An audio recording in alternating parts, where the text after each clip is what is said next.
हरिपुर नाम के गांव में अनामिका नाम की 20 साल की लड़की रहा करती थी।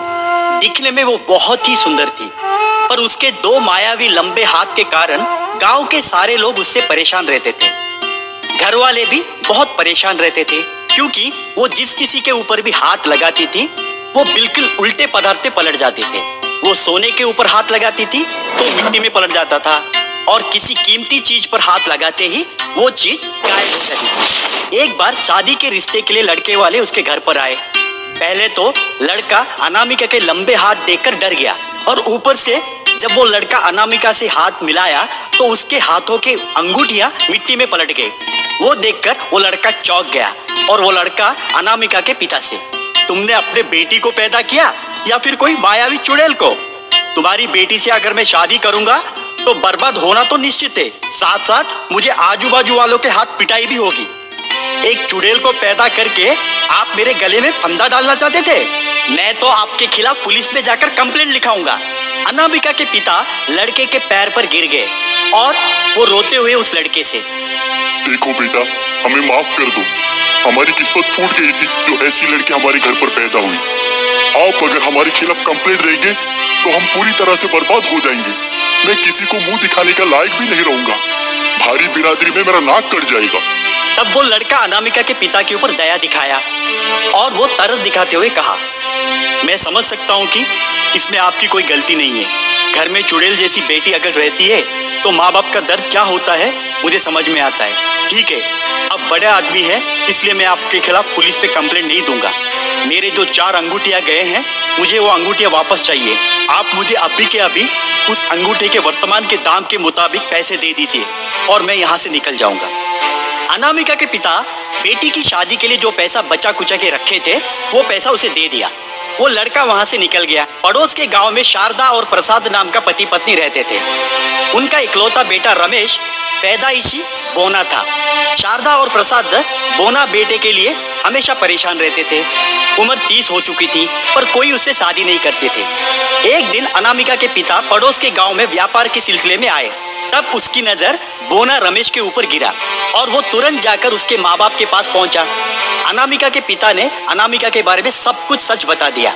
रमेश के माँ बाप उस रिश्ते के लिए तुरंत हाँ बोल दिए। बोना रमेश और लंबे हाथ वाली अनामिका के बीच शादी हो गई। शादी में आए सभी लोग उन दोनों को देखकर हंसे। रमेश और अनामिका के बीच सुहागरात तो रची नहीं, पर वो दोनों एक दूसरे के करीब कभी नहीं आए। दिन बीतते गए। रमेश और अनामिका के बीच गृहस्थ जीवन जैसे कि तैसे ही रही। ये देखकर रमेश की माँ शारदा बहुत परेशान हो गई। वो चाहती है कि उसके घर एक पोता पैदा हो। एक दिन वो अनामिका के पास आकर, बेटी अनामिका, मुझे पता है रमेश को तू पसंद नहीं करती। कोई भी औरत एक मौने इंसान से प्यार नहीं कर सकती। मैं मानती हूँ कि तुम्हारे हाथ बहुत लंबे हैं, पर तुम बहुत खूबसूरत हो और एक खूबसूरत लड़की के मन में बहुत सारी उम्मीदें छुपी होती है। एक औरत होने के नाते मुझे सब कुछ पता है, पर मैं तुम्हारे सामने गुजारिश कर रही हूँ बेटी कि तुम एक बार रमेश के मन के अंदर झांक कर देखो बेटी। माँ जी, वैसी कोई बात नहीं है। जिस दिन मेरी शादी उनसे हो गई उसी दिन वह मेरे पति हो गए। वो खुद मेरे पास नहीं आना चाहते, तो मैं अपना लज्जा छोड़कर उनके पास तो नहीं जा सकती ना। वो कब मेरे पास आएंगे उस बात की मैं राह देख रही हूँ। जिस दिन वह आएंगे मैं तहे दिल से उनको अपनाऊंगी। बेटी, वो कभी तुम्हारे पास नहीं आएगा, क्योंकि उसकी कमजोरी क्या है उसे पता है। तुम्हारे पापा ने कहा था ना, तुम्हारे लंबे हाथ में जादू है। तुम अपने लंबे हाथों से एक बार रमेश को छू कर तो देखो। तुम्हारे हाथों की कला से कोई चमत्कार तो हो जाए।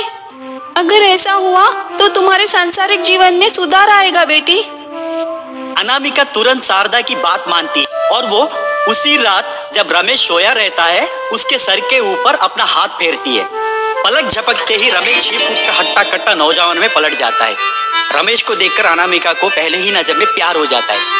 सुबह होते ही रमेश जब आईने के सामने खड़ा होकर अपने आप को देखता है तो वो कुछ चौंक जाता है। रमेश के माँ बाप शारदा और प्रसाद भी चौंक जाते हैं। अब वो गांव में सीना तान के चलता है। शारदा और प्रसाद उस परिवर्तन को लेकर खुश होते हैं। शारदा सोचती है कि अब रमेश और अनामिका के पारिवारिक जीवन में सुधार आएगा, पर रमेश के अंदर बदलाव आ जाता है। अब वो अपने माँ बाप के पास जाकर अनामिका के खिलाफ बोलता है। माँ और बाबूजी, आप दोनों कान खोलकर सुन लो। मुझे उस चुड़ैल के साथ नहीं रहना है। मैं अब बहुत सुंदर दिख रहा हूँ। मुझे वो लंबे हाथ वाली चुड़ैल नहीं पसंद है। मेरे लिए तो अब बहुत सुंदर बालिकाएं कतार में खड़े रहेंगे। आप कुछ भी करके उस चुड़ैल को घर से बाहर निकाल दीजिए। उसकी बात सुनकर शारदा को गुस्सा आता है और वो गुस्से में जाकर रमेश को थप्पड़ मारती है। रमेश तब चेतावनी अंदाज में बोलता है, खबरदार माँ, आज के बाद मुझे मारने की कोशिश की तो मैं ये भी नहीं सोचूंगा कि आप दोनों मेरे माँ बाप हैं। आप अभी के अभी उस चुड़ैल को घर से निकाल दीजिए, वरना मैं आप दोनों को निकाल दूंगा। उसी गांव में सुशीला नाम की एक लड़की रहती है। वो बहुत खूबसूरत रहती है। सुशीला रमेश के चेहरे को देखकर प्यार करने लगती है और सुशीला और रमेश के बीच प्यार हो जाता है। एक दिन सुशीला आकर रमेश से, रमेश, मैं तुम्हें 1000 बार पूछ चुकी हूँ कि तुम मुझसे शादी कब करोगे। अगर तुमने अपनी बीवी को जल्द से जल्द तलाक नहीं दिया तो मैं तुम्हें छोड़कर चली जाऊंगी। पता है ना कि इस गांव में तुम्हारे साथ मेरे अलावा कोई भी शादी नहीं करेगा, क्योंकि सबको पता है। सुशीला मेरी जान, क्यों गुस्सा होती हो? मैं तुमसे बहुत प्यार करता हूँ। उस चुड़ैल को तो मैं छोड़ के ही रहूंगा। बस तुम थोड़े दिन का इंतजार करो। जल्द से जल्द हम शादी करेंगे और अच्छे से जीवन बिताएंगे। रमेश तब जाकर अपने माँ बाप के पास पहुँचता है। वो अपने माँ बाप के पास पहुँचकर चिल्लाता है, माँ, मैंने कितनी बार कहा है कि उसे घर से निकाल दो।